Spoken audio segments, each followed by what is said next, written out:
Hi friends, 3, 2, 1, 1, 2, 3. Welcome back to spending time with me. We're not doing a screen record, we're doing an actual video because we're starting Leviticus this time. Yay! We're so excited. Which is the laws of life and worship.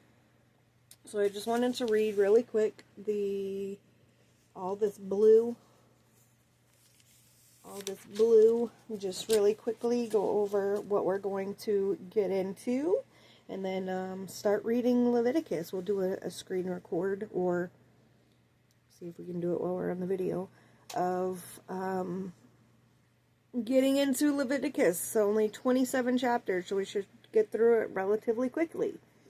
So, Leviticus is the laws of life and worship, set in the period when the Israelites were slowly traveling toward the promised land of Canaan. Leviticus records Moses' instructions. So after they've done the tabernacle when they were traveling, and I just asked where were they going? But they're going to the promised land. So Leviticus records Moses' instructions received from God on Mount Sinai about how they should approach and relate to God, both individually and as a nation.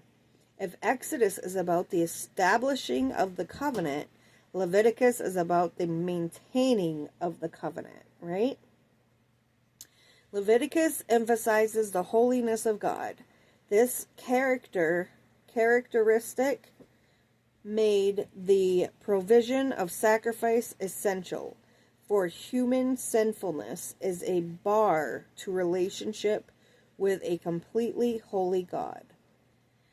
The repeated instruction is be holy because I am holy in chapter 11 verses 44 and 45.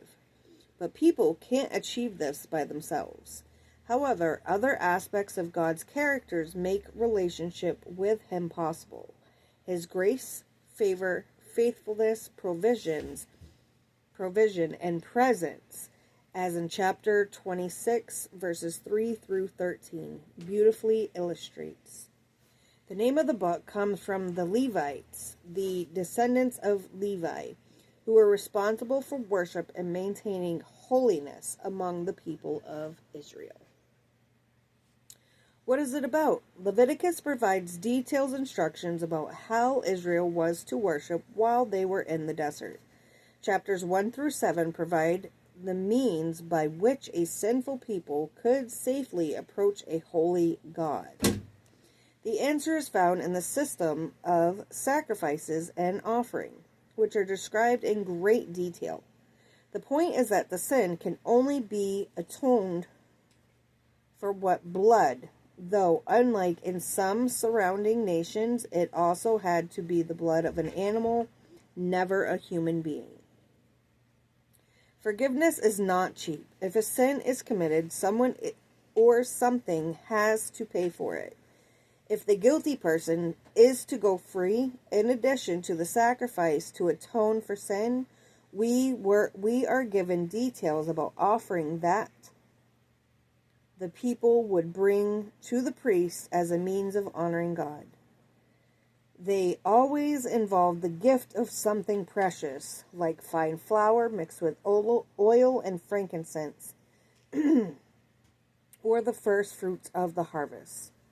A reminder that an offering or sacrifice always costs.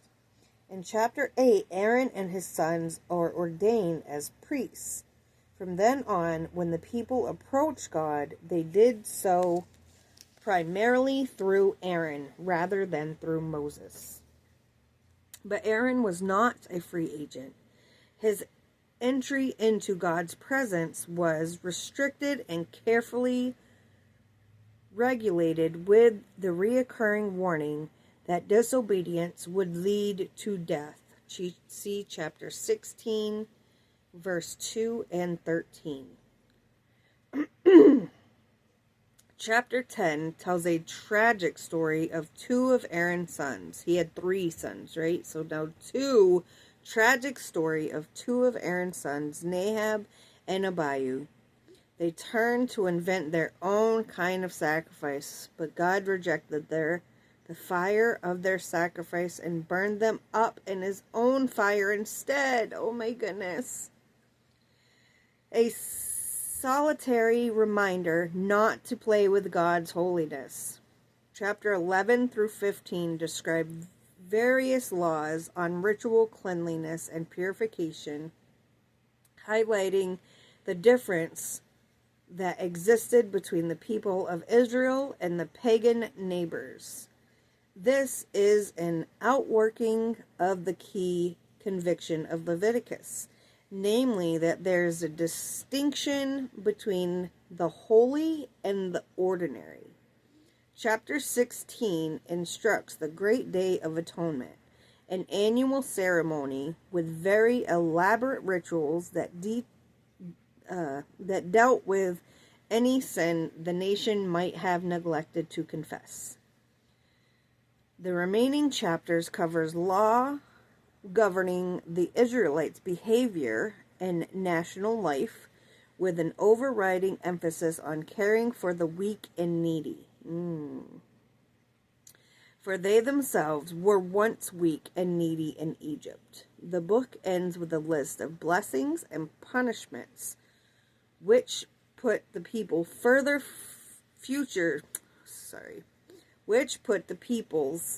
future firmly in their own hands.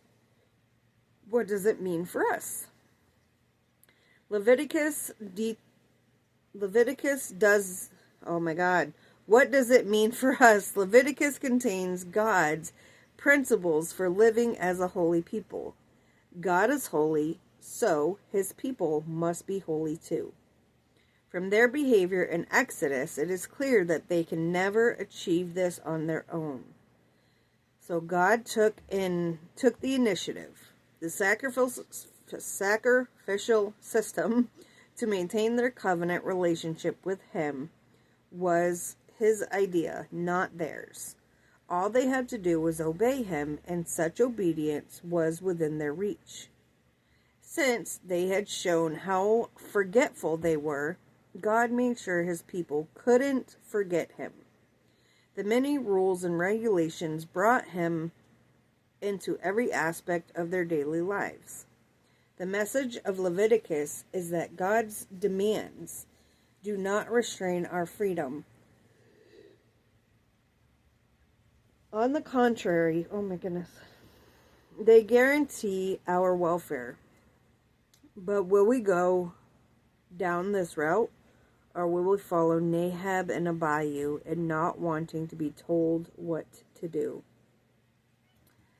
So the overview is detailed instructions on sacrifices and offerings in chapter 1 through 7. Chapter 1, verse 1 through chapter 7, verse 38. The ordination and consecration of Aaron and his sons, chapter 8 and 9. Nahab and Abihu's presumption and punishment, chapter 10, verses 1 through 20. Various laws about ritual purity, chapters 11 through 15. The Day of Atonement, chapter 16, verse 1 through 33. Laws about holy and just living, chapter 17 through 22. Laws about holy days, religious festivals, and the year of Jubilee. Chapter 23 through 25. And promised blessings for obedience and punishments for disobedience, chapter 26. And rules about vows and gifts, chapter 27. So this is the introduction into chapters of Leviticus. Sounds very interesting. It sounds very good, and I'm very excited to get into it. So we have the procedures of the burnt offering is in chapter 1. Ooh, and then we have this whole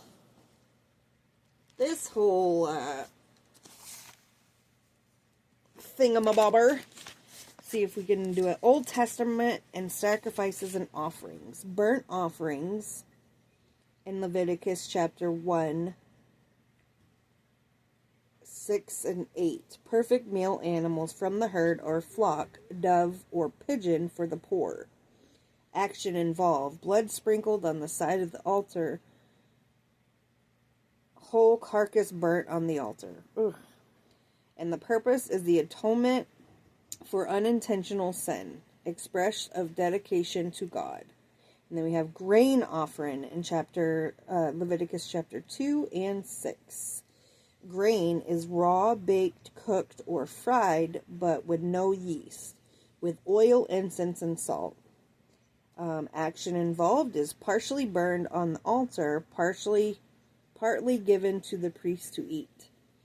The purpose is to remain the worshiper of God, especially his provision, and to remind God of the worshiper as he smelled the aroma. So peace and fellowship is the type of offering. It's in Leviticus chapter 3, verses 7. I'm so cold. 3 and 7 is the perfect male or female from the herd or flock. Are you so cold? I'm so hot. And the action involved is blood sprinkled on the side of the altar. Excuse me. Oy. On the side of the altar, kidneys and fat around the internal organs burned on the altar, meat eaten by worshippers. It is to celebrate fellowship with God, but also to express gratitude, fulfill a vow, or be a free willing offer. Sin offering in Leviticus chapter 4, 5, 6, and 16. Elements used is the bull for priest or the whole community, male goat for leaders, female goat or lamb for the common people, 2 doves or pigeons for the poor, fine flour for the very poor. Blood sprinkled on the sanctuary curtain and dabbed on the horns of the altar. Kidneys and fat around the internal organs burned on the altar, and rest of the animal burned outside the sanctuary and dumped. It is for the purpose of compulsory offering to atone for unintentional sin, also to be cleansed from impurity. And then we have guilt offering in Leviticus chapter 5, 6, and 7. Perfect ram from the flock or its value in silver. Blood sprinkled on the side of the altar. Kidneys and fat burned around the internal organs burned on the altar. Restitution paid for anything stolen plus 20%. Atonement for discretion of sacred things or violation of others' properties. Note, all animal sacrifices involved shedding of blood to atone for sin. For the Israelites, blood wasn't seen as something mystical or magical, but rather as a symbolizing life offered up to death as the price of sin. If more than one offering was required, the order was followed. First, the sin or guilt offering. Second, the burnt offering. Third, the fellowship and grain offerings. The order underlined the fact that the sin had to be dealt with and recommit to God before fellowship with Him and others could be reestablished. It says, see also the importance of blood in chapter 136. We will get to at some point in Leviticus. So that is our first chapter. It looks like chapter 1 is quite short. The procedures of burnt offering, and then we have the procedures of grain offering, procedures of peace offering, procedures of sin offering. Hello, kitty. Hello, kitty, as we're talking about offerings. Should we sacrifice you? Just kidding. There's my baby girl. It's my fluffernutters. Spitfire? Yep, her name is Spitfire. Isn't it funny? Because when she was first born in our basement with her mom, I didn't know newborn kits. Before she could even open her eyes, she used to hiss at me and cry. And now look at her. No, look at my baby. So then we have the procedures for sin offering, then the role of the priest. Sin required for a sin offering. I mean, did I say that right? Ow! Yes, sin's requiring a sin offering.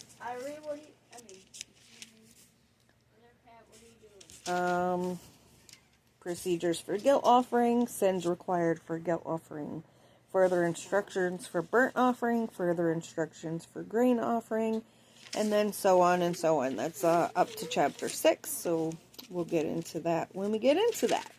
Thank you yet again for spending time with me. I am so cold. I'm going to get ready for work and see if we have a little bit more time to maybe have our friends start reading chapter Leviticus once I get dressed and maybe a little bit warm. Ooh, I'm so cold. All right. I love you guys. God loves you. And yay! Thank you for spending more time with us. And we are on our 3rd chapter in the Bible. Getting this Bible reading done. Spending time with each other and spending time with God. Number one important thing in the world. Excuse me right now. Especially with Christmas coming up and New Year's and all these bogus holidays. I say bogus because if you know the history, and that's the thing, if you read the Bible and you know the history, it's all made up and it's very sad. And I made a post this morning about missing Christmas as when I was little, and it's true because now all I see, especially in the grocery store, I'm working in the grocery store, and oh my God, we got to get this, that, the other thing, everything done before Christmas. Tomorrow isn't promised, so like, what if your family didn't make it? And I'm told you guys I was waiting for my car to get fixed. His dad just passed away. My husband passed unexpectedly. You know, tomorrow isn't promised, so stop trying to rush and make everything all crazy, and just enjoy being present. Just enjoy being in the moment and live life to the fullest without expecting chaos. I don't know. All right, I love you guys. God loves you, and we'll see you back here shortly for the start of Leviticus. Yay! Mwah! If we have time, guys. All right, love you. Bye.